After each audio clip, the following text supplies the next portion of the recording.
Hello class 10th के प्यारे विद्यार्थियों, आज हम समझेंगे गोलीय दर्पण जिसमें अवतल दर्पण में विभिन्न प्रकार के प्रतिबिंब कैसे कैसे बनता है। चलिए शुरू करते हैं। पहला कंडीशन देखिए, पहले समझ लेते हैं अवतल दर्पण में होता क्या क्या है। ये हमारा हो गया अवतल दर्पण, जिसमें ये हमारा फोकस, ये हमारा वक्रता केंद्र और ये हमारा ध्रुव। समझे? तो पहला, जब वस्तु हम क्या रखेंगे, अनंत पर रखेंगे। जब वस्तु को हम कहाँ रखेंगे, अनंत पर। जब वस्तु को हम अनंत पर रखेंगे तो यहाँ से पहला प्रकाश की किरण गुजरेगा और दूसरा का प्रकाश की किरण कहाँ से, नीचे से गुजारेंगे। जहाँ पर कटा वहीं पर हो जाएगा, इसका प्रतिबिंब बन जाएगा। यहाँ पर कट रहा है इसलिए यहाँ पर ही प्रतिबिंब बनेगा। इसका प्रकृति कैसा होगा, वास्तविक होगा, उल्टा होगा और वस्तु से बहुत छोटा होगा, वही लिखा हुआ है। जब वस्तु अनंत पर हो तो कैसा हो रहा है, पहला किरण इधर से गुजारा, दूसरा किरण इधर से, तो फोकस पर बना। इसलिए प्रकृति, जब वस्तु अनंत पर हो तो इसका प्रतिबिंब वास्तविक, उल्टा और बहुत बहुत छोटा और फोकस पर बनेगा। कोई दिक्कत? अब दूसरा का कंडीशन कैसे रखेंगे, पहले रखाया गया था क्या, अनंत पर। अब अनंत से थोड़ा अनंत और वक्रता केंद्र के बीच यहाँ पर रखाएगा।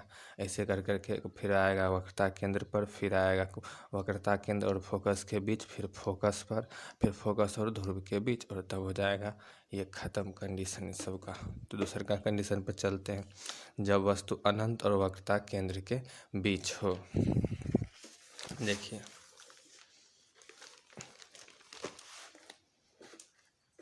दिख रहा होगा, ठीक। देखिए, वस्तु को अनंत, इधर अनंत हो गया और ये वक्रता केंद्र, अनंत और वक्रता केंद्र के बीच में रख दिए हैं। तो पहला किरण गुजारे तो गुजरा फोकस से गुजरा, दूसरे का किरण गुजार दिए ध्रुव से। जैसे ही ध्रुव से जिस एंगल से गुजरता है ना, उसी एंगल से परावर्तित भी हो जाता है। तो जहाँ पर कटेगा वहाँ प्रतिबिंब बनेगा। देखिए, यहाँ पर कटा तो यहाँ प्रतिबिंब बना। देखिए कैसा बना, वस्तु से छोटा बना, उल्टा बना और वास्तविक बना। तो क्या बोलेंगे, इसका प्रकृति क्या हो जाएगा, जब वस्तु को हम वक्रता केंद्र और अनंत के बीच में रखेंगे तो वस्तु का प्रतिबिंब वस्तु से छोटा, वास्तविक और उल्टा बनेगा, और सी और एफ यानी वक्रता केंद्र और एफ के यानी फोकस के बीच बनेगा। ये हमारा दूसरा कंडीशन। अब तीसरा कंडीशन चलते हैं। तीसरा कंडीशन में क्या हो जाएगा, जब वस्तु वक्रता केंद्र पर हो। जब वस्तु वक्रता केंद्र पर रहेगा तो कैसा होगा, ये हमारा वस्तु रखा गया है और ये हमारा वस्तु रखा है। जैसे देखिए, ये कंडीशन ठीक से समझाते हैं, ये इम्पोर्टेंट भी है। जैसे ये हमारा अवतल दर्पण हो गया, इस पर यहाँ पर एक ध्रुव हो गया, और ये हमारा फोकस और ये हमारा वक्रता केंद्र। यहाँ पर हम वस्तु को रख दिए सीधा, पहला किरण गुजारे, पहला किरण गुजरने के बाद फोकस पे गुजर गया और दूसरे का किरण हम ध्रुव पे से ही गुजार देते हैं। तब देखिए कैसा बनता। तो कैसा बना, कुछ यहाँ पर कटने वाला है, समझे? तो मतलब यहाँ, मतलब क्या, जिस आकार का हम वस्तु रखेंगे वही आकार का प्रतिबिंब बनेगा। यानी जिस आकार का वस्तु रखे उसी आकार का प्रतिबिंब बना। यानी क्या हो जाएगा, इसका प्रकृति वास्तविक, उल्टा, वक्रता केंद्र पर तथा वस्तु के आकार के बराबर। वही बात यही फोटो में भी बताया गया है। चलिए अब अगला कंडीशन चलते हैं। चौथा कंडीशन क्या हो जाएगा, जब वस्तु वक्रता केंद्र और एफ के बीच हो। जब वस्तु वक्रता केंद्र और एफ के बीच में हो, रख दिए तो पहला किरण गुजरा फोकस से, दूसरे का किरण गुजार दिए हम फोकस से। याद रखिएगा, जब फोकस से कोई भी किरण को गुजारेंगे तो प्रधान अक्ष के समांतर चलने लगा, समांतर चलने लगा। तब देखिए कहाँ से कट रहा है, यहाँ पर जाके कट रहा है। मतलब प्रतिबिंब कहाँ बन रहा है, वक्रता केंद्र और अनंत के बीच बन रहा है, और वस्तु से क्या बन रहा है, बड़ा बन रहा है। इसलिए इसका क्या हो जाएगा प्रकृति, जब वस्तु वक्रता केंद्र और फोकस के बीच हो तो उसका प्रतिबिंब वास्तविक, उल्टा, वस्तु से बड़ा तथा अनंत एवं वक्रता केंद्र के बीच बनेगा। पांचवा कंडीशन, जब वस्तु फोकस पर स्थित हो। जब वस्तु फोकस पर स्थित हो, देखिए जब वस्तु क्या हो, फोकस पर हो, तो पहला किरण तो फोकस से गुजर गया, दूसरे का किरण ध्रुव से गुजरे थी, एक दूसरे के पैरेलल हो गया। पैरेलल हो जाने के कारण अब क्या होगा, ये कटेगा नहीं। तो इसे कटेगा नहीं तो इसको हम मान लेते हैं क्या, अनंत पे जाके कटेगा।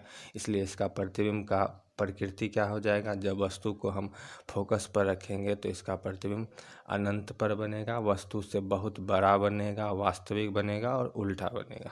अब छठा पर चलते हैं। छठा पर क्या होगा, जब वस्तु फोकस और ध्रुव के बीच हो, जब वस्तु फोकस ये और ध्रुव हमारा ये दोनों के बीच में हो, तब इसका पहला किरण गुजारे तो फोकस से गुजर गया और दूसरा का किरण ध्रुव से गुजारे तो हम देख क्या रहे हैं, तो इधर कटेगा नहीं। जब कटेगा नहीं तो इसको थोड़ा पर यानी दर्पण के पीछे ले गए, दर्पण के पीछे ले गए तो यहाँ पर जाके कटता हुआ प्रतीत हो रहा है, यानी ये सीधा हो रहा है, यानी इसका प्रकृति क्या हो जाएगा, इसका प्रकृति कैसा हो जाएगा, पहला बात आभासी हो जाएगा, सीधा हो जाएगा और वस्तु से बड़ा और दर्पण के पीछे बन रहा है, कोई दिक्कत।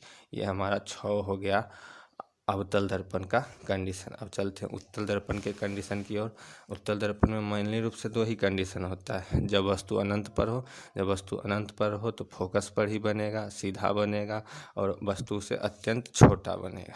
और दूसरा का कंडीशन क्या होगा, जब वस्तु अनंत और ध्रुव के बीच हो, तो जब वस्तु अनंत और ध्रुव के बीच हो तो उसका प्रतिबिंब आभासी सीधा वस्तु से छोटा सा ध्रुव एवं फोकस के बीच बनेगा। जैसे इसका फोटो देख लीजिए, ये हमारा हो गया।